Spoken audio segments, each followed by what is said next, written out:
ಬೆಳಗಾವಿ ಜಿಲ್ಲೆಯಲ್ಲಿ ಮತ್ತೆ ಸಂಭಾಜಿ ಮಹಾರಾಜರ ಮೂರ್ತಿ ವಿವಾದ ಇದೀಗ ಕಗ್ಗಂಟಾಗ್ತಾ ಇದೆ.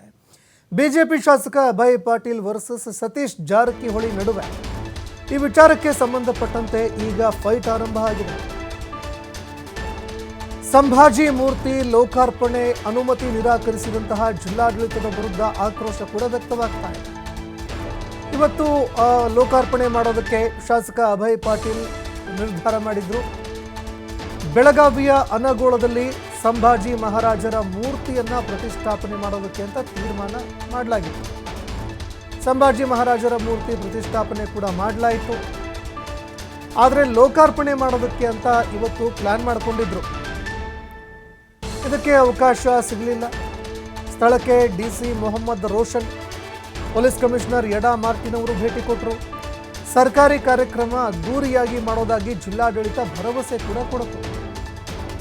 ಇನ್ನು ಜಿಲ್ಲಾಡಳಿತ ಅನುಮತಿ ನಿರಾಕರಣೆ ಮಧ್ಯೆಯೂ ಕೂಡ ಮೂರ್ತಿಗೆ ಪೂಜೆ ಸಲ್ಲಿಕೆಗೆ ಅಂತ ಅಭಯ್ ಬಣ ನಿರ್ಧಾರ ಕೂಡ ಮಾಡಿತು. ಅಭಯ್ ಪಾಟೀಲ್ ಅವರ ಬಣ ಯಾವಾಗ ಲೋಕಾರ್ಪಣೆಗೆ ಅವಕಾಶ ಮಾಡಿಕೊಡಲಿಲ್ಲ, ಆಗ ಪೂಜೆ ಮಾಡೋದಕ್ಕೆ ಅಂತ ನಿರ್ಧಾರ ಮಾಡಿದರು.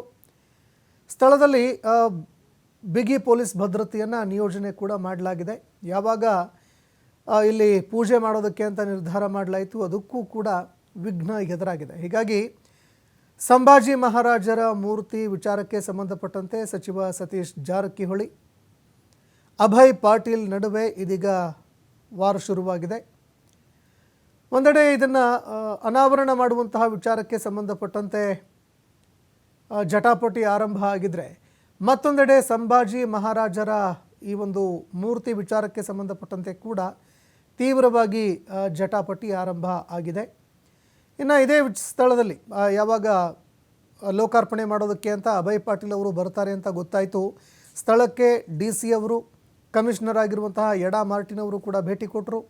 ಸರ್ಕಾರಿ ಕಾರ್ಯಕ್ರಮವಾಗಿ ಇದನ್ನು ಅದ್ದೂರಿ ಮಾಡ್ತೀವಿ ಅಂತ ಕಾರ್ಯಕ್ರಮಕ್ಕೆ ಕೋಕ್ ಕೊಟ್ಟಿದ್ದಾರೆ.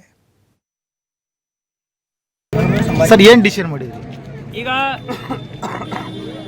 ಜಿಲ್ಲಾಧಿಕಾರಿಯಾಗಿ ನಾನು ಹಾಗೂ ಕಮಿಷನರ್ ಆಫ್ ಪೊಲೀಸ್ ಅವರು ಹಾಗೂ ಈ ಪ್ರಾಂತದಲ್ಲಿರುವಂಥ ಎಲ್ಲ ಮುಖಂಡರನ್ನು ನಾವು ಸಂಭಾಜಿ ಚೌಕಲ್ಲಿ ಈಗ ಒಂದು ಸಭೆ ಮಾಡಿದ್ದೀವಿ. ಒಂದೇ ಮನವಿ ಮಾಡಿಕೊಂಡಿದ್ದೀವಿ, ಜಿಲ್ಲಾಡಳಿತದಿಂದ ಈ ಸಮಸ್ಯೆಯನ್ನು ನಾವು ಬಗೆಹರಿಸ್ತೀವಿ. ಅವರು ನಮ್ಮ ಮೇಲೆ ನಂಬಿಕೆ ಇಟ್ಕೊಂಡಿದ್ದಾರೆ. ನಾಳೆ ನಾವು ಬರೀ ಒಂದೇ ಅಪೀಲ್ ಮಾಡ್ತಾ ಇದ್ದೀವಿ, ಎಲ್ಲರೂ ಆರಾಮಾಗಿ ಮನೆಯಲ್ಲಿರಬೇಕು. ಇಲ್ಲಿ ನಾವು ಅಡ್ಮಿನಿಸ್ಟ್ರೇಷನ್ ಸೈಡಿಂದ, ಪೊಲೀಸ್ ವತಿಯಿಂದ ನಾವು ನಮ್ಮ ಕ್ರಮವನ್ನು ವಹಿಸ್ತೀವಿ. ಜಿಲ್ಲಾಡಳಿತದ ಮೇಲೆ ಭರವಸೆ ಇಟ್ಕೋಬೇಕಂತ ಹೇಳಿ ನಾನು ಎಲ್ಲರನ್ನೂ ಕೋರ್ಕೊಂಡಿದ್ದೀನಿ. ಎಲ್ಲರೂ ಒಪ್ಕೊಂಡಿದ್ದಾರೆ.